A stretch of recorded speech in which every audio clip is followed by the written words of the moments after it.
Animal husbandry के series में हम बात करते हैं 1 मिनट में भेड़ या शीप के बारे में बहुत सारे कॉन्सेप्ट्स की।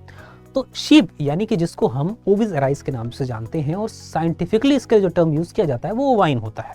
अगर मैं बात करता हूँ शीप की मैटिंग की, तो इसकी मैटिंग को बेटा टुपिंग कहते हैं। टुपिंग करने के बाद जब ये बच्चे को जन्म देती है तो उसके बच्चे को जन्म देने की प्रक्रिया को लैम्बिंग कहा जाता है और बच्चे को लैम्ब कहा जाता है।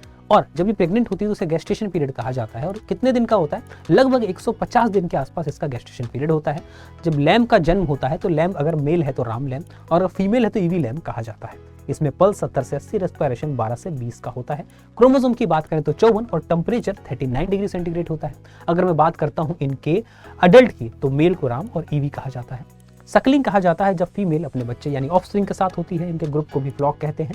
वीनिंग इसमें 14 वीक में और साथ ही साथ में 2 वीक में कैस्ट्रेशन यानी कि बधियाकरण आप कर सकते हैं। अगर मैं बात करूं बधिया किए गए नर को वेडर और साथ ही मादा को स्पेड कहा जाता है और जो साउंड ये प्रोड्यूस करती है उस साउंड को ब्लीटिंग कहा जाता है। तो आई होप आप 1 मिनट में बहुत सारी चीजें शीप के बारे में जानते होंगे। ऐसे वीडियोस अगर और चाहते हैं तो कमेंट बॉक्स में शीप लिखिएगा। जय हिंद।